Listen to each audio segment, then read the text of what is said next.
Does the writing and reading of poetry properly belong in the university?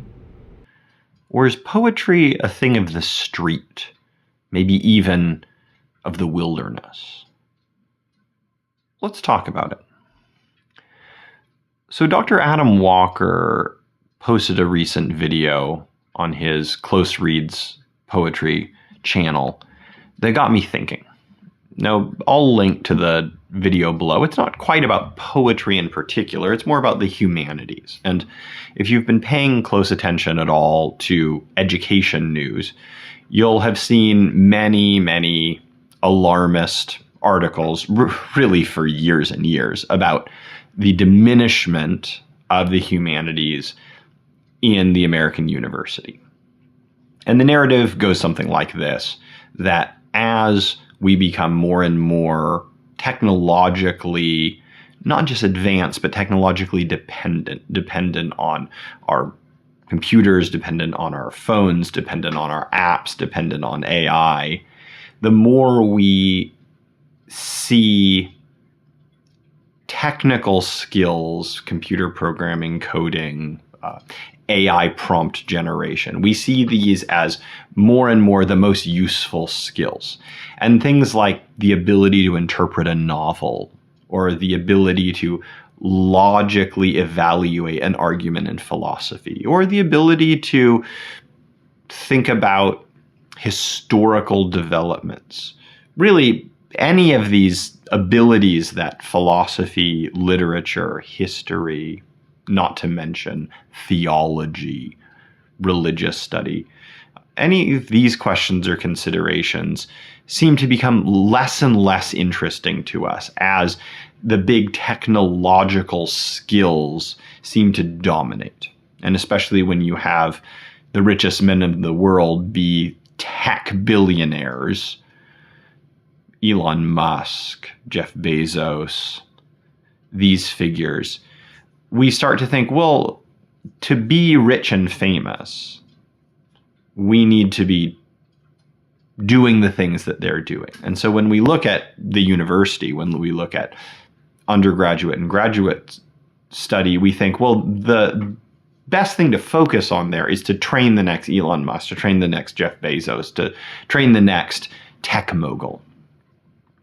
And so when we look at things like philosophy departments or literature departments or, God forbid, creative writing departments, they seem really worthless.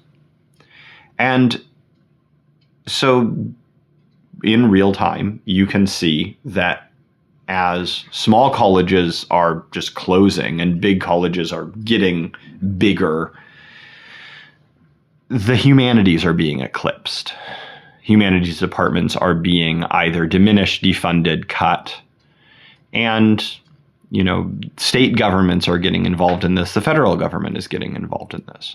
Now, we can argue all day about the right way to approach things like law, history, philosophy, literature, but the problem that Dr. Walker is pointing at, and the problem that I want to highlight as we talk about this on this channel, is that it's not that particular theories in philosophy, particular theories of religion, particular theories in history are being eclipsed. It's that the entire attention to them is more and more being seen as not really worth the university's time, certainly not worth the university's money. And so one of the things Dr. Walker talks about, he's at the Ivy Leagues. One of the things he talks about is that it may be up to those outside of the universities, outside of academia, to help things like poetry, things like literature, things like philosophy really survive as cultural practices and sites of cultural attention. And so, you can go watch that video. But it made me start thinking about the uneasy relationship between poetry and academia throughout history. We in America love rebels. And one of the cool things about poetic history, and especially the biographies of poets that we are fascinated with and continue to be fascinated with, is that poetry is often practiced by people who are outsiders. I think Dante Alighieri is a really good example of, he was literally banished, not just by the secular government of Florence, but with the help of the Pope himself. Dante was banished from Florence and wrote his Divine Comedy in exile as this sort of political and religious refugee. Now, Dante, of course, remained a believer, remained a Catholic, and his Divine Comedy is, some have said, the greatest work of Catholic art, outside of the Bible itself. And yet he has a very explicitly outsider status. He couldn't enter his home city on pain of death. And I think it was only in the last century that Florence, rescinded that death sentence upon Dante as an act of goodwill. I don't know that it did him much good, but maybe it made the rulers of Florence feel better. And then, you think about American poets, Walt Whitman, Sylvia Plath, these figures who wrote about lifestyles, wrote about struggles, wrote about perspectives that in their day shocked people or made them think, oh, wow, this person is talking about things in a way that no one else is talking about them. And they seemed transgressive. They seemed progressive. Walt Whitman, for all of his famous, wild living, he was a big supporter of the temperance movement. He thought that alcohol on the whole was a social ill and should be avoided, even as he, lived a very, what we would think of as sort of a bohemian lifestyle. Walt Whitman intentionally would wear his hat kind of cocked to the side and would wear a Western style hat on the East Coast to show, like, I'm not really like y'all. We can think about poets as far back as Homer. Homer was not, a great ruler. He was not a rich court poet. He was a blind wanderer, the legends say. Now, for every poet that was anti-establishment, that maybe was officially rejected by society or seen as a rebel, there were establishment poets. Virgil is actually a great counter to Homer. Virgil was patronized by the Emperor Augustus himself. He was given time, money, resources to write the Aeneid, with the stipulation that it was favorable to the ruling imperial faction, namely Augustus Caesar. And there have been poets, from Richard Wilbur in the 20th century to Henry Wadsworth Longfellow in the 19th century, who wrote a poetry that was relatively conservative in its values and in its form. Longfellow is an interesting example because we look on him as an establishment poet. He was the favorite poet of Abraham Lincoln, for crying out loud. We should remember that if you're writing in the 1850s and 1860s and Lincoln likes you, that means that you are in the in crowd, in the North, among a faction of the political North. The political South hates you.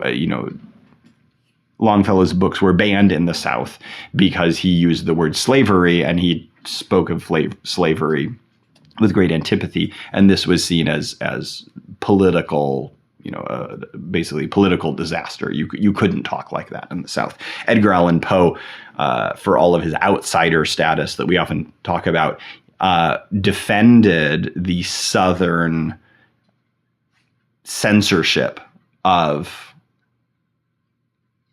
Longfellow. And basically, when Longfellow's poems on slavery came out, Poe said, this is just hogwash. This is just he uses some language I won't repeat because it's very racist. But he basically says, this is just for old ladies who have tender hearts for slaves, not for serious people. So it's really interesting to think about political insider versus outsider, political establishment versus political dissidents in an era when, depending on what side of a state you were standing on, you either seemed like fuddy-duddy establishment or damnable rebel. So poetry is weird in all of its eras.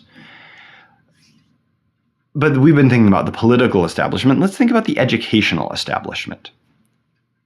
Most poets in the 20th century that we talk about, whether it's Robert Frost, Allen Ginsberg, Jack Kerouac, Richard Wilbur, Sylvia Plath, Jane Greer, Billy Collins, really any poet that you can think of that has any notoriety, Gwendolyn Brooks, who we've talked about a lot on this channel, they all had some sort of participation in undergraduate poetry study. They went to a college. Maybe they didn't graduate. The Beat Poets were famous for, going to Columbia University, taking a couple semesters of, philosophy and Buddhism classes and then dropping out and going on drug-fueled, car trips across America. But even then, they went to college. They weren't high school dropouts. They were kind of college dropouts sometimes, but, many of the great poets of the 20th century, Sylvia Plath is a good example. We think of her as speaking truth to power, giving voice to this second wave feminist movement. Sylvia Plath was a great student who, won a Fulbright scholarship, who, she in one sense was kind of a star of the academy. Now, we find out from her novel, The Bell Jar, that this took an incredible psychological toll on her. It was difficult to maintain that. I'm a perfect student and an up and coming star in academics. But on the whole, we could say poetry's relationship to the university in the 20th century in America was one of affinity. If you wanted to be a good poet, you usually went to college. At least you did some college. Now, graduate school in poetry is something that's a little bit more recent, and it's a little bit more contentious. And so let's talk a little bit about the MFA program. Now, MFA stands for Master of Fine Arts, and MFA programs are relatively recent. Master's programs are old. They started in European universities in the Middle Ages. But this idea that you could do a master's degree, which would be a degree after the bachelor's degree, with a focus on fine arts, is really only something that develops in the 20th century. And a Master's of Fine Arts degree in creative writing is even more recent than Master of Fine Arts in general. You can get an MFA in music, you can get an MFA in dance, you can get an MFA in studio arts. But the MFA in creative writing really starts, and I think we've talked about this on the channel before, really starts at the University of Iowa with the writing workshop. And we have these great writers of the mid-century, Flannery O'Connor is a good example, who are attracted to the University of Iowa Writers Workshop, and they do graduate work in writing. And when you have people like Flannery O'Connor, who is one of the definitive Southern American authors of the mid-20th century, when you have people like that coming out of an MFA program in creative writing, it shows that there can be great results.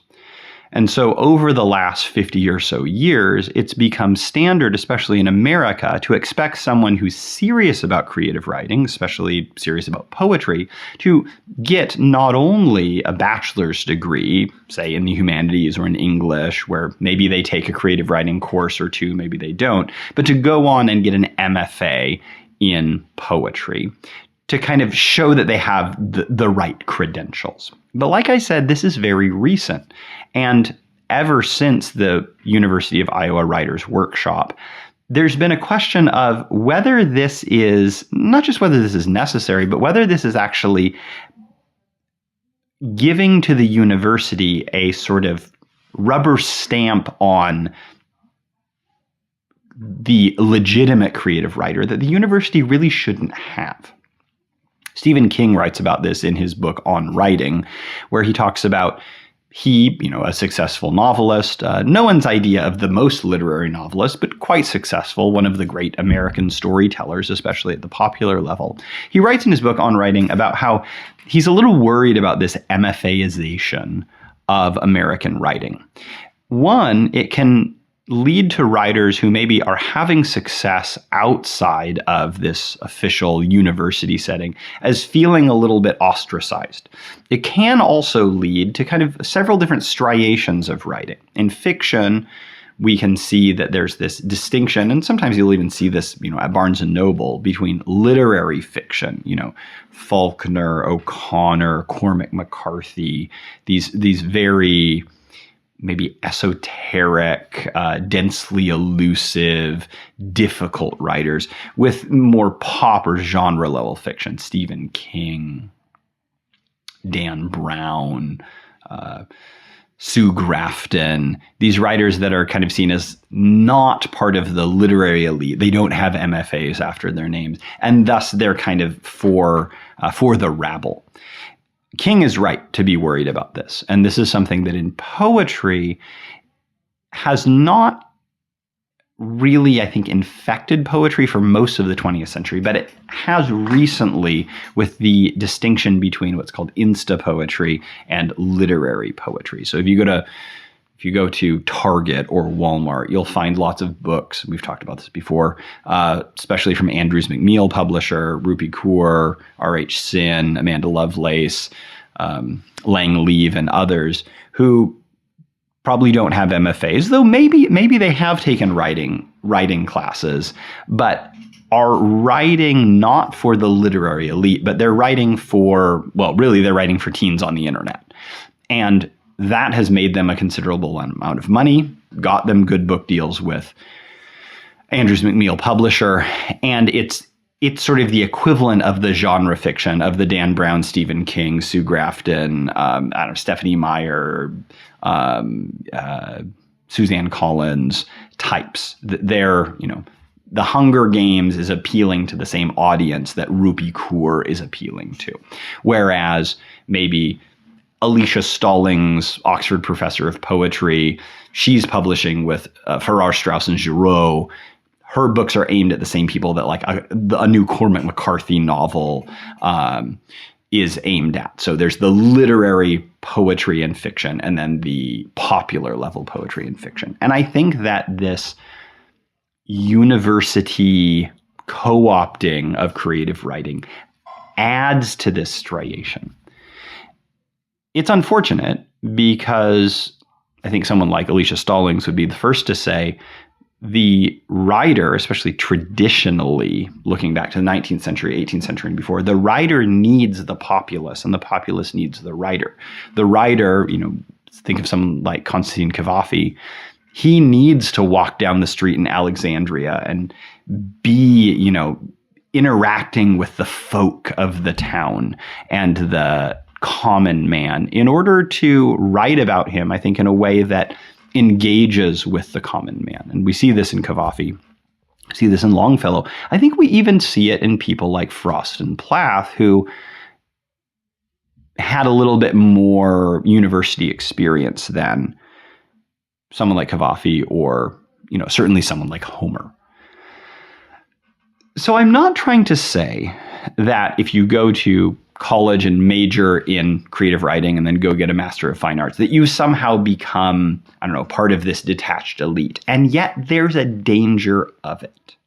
This is something that is worth considering if you think of yourself either as someone who wants to write or who even wants to pay attention to good writing and appreciate it, that there's a certain type of snobbishness.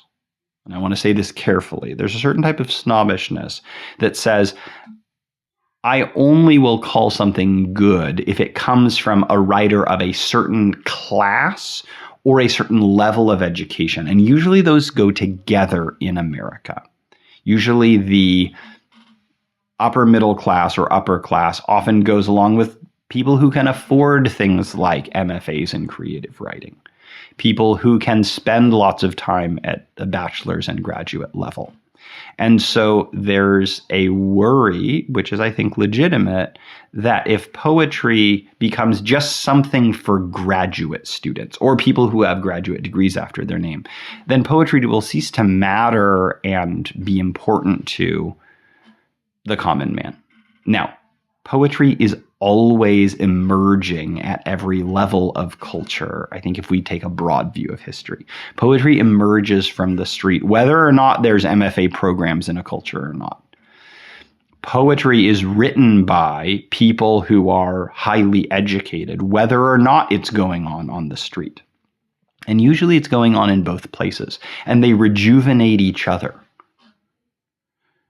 I think if we think about someone like Lin-Manuel Miranda, who wrote Hamilton, a decade ago, we see that Hamilton was, fancy Broadway fare, but it was pulling from hip hop. It was pulling from the art that was made by and aimed at the common man. I don't have any conclusions necessarily that I want to put forth, but I want to say that this is a question that's worth thinking about in poetry. And if you look at, a Oxford History of American Poetry, which I recommended on my Patreon the other day, it's important to pay attention. Where are these poets coming from? And if you find that you only want to pay attention to the poets of the upper class who have degrees after their name and went to Ivy Leagues, and you feel like, well, I don't need to waste my time on, the poets who, dropped out of college and worked as a trash man or, was a bartender. I only want the college professor poets. You're missing out a little bit, and vice versa. We need poetry at each level of culture. And when we have things like universities that close creative writing departments, that close English departments, philosophy departments, they're cheating themselves out of, not just their students, but themselves, their institution, out of a participation in this ancient human tradition of the reading and writing of poetry. The street will remind them of it. It should be all across culture, this interest in poetry. We live in an age where we have to ask for it. We have to train ourselves to pay attention to poetry. It's not right in our faces. And as someone who cares about poetry, I see it as important to be an ambassador for poetry, both to the highly educated and to the not so educated. Poetry doesn't distinguish. Homer doesn't care whether you went to grad school or not. Dante doesn't care whether you went to grad school or not. Sylvia Plath, even though she did do some high-level study, she doesn't care whether you went to grad school or not. They want to shake you by the shoulders and remind you what it means to be human, to trouble you, to inspire you. And that's something that you can share with others as well.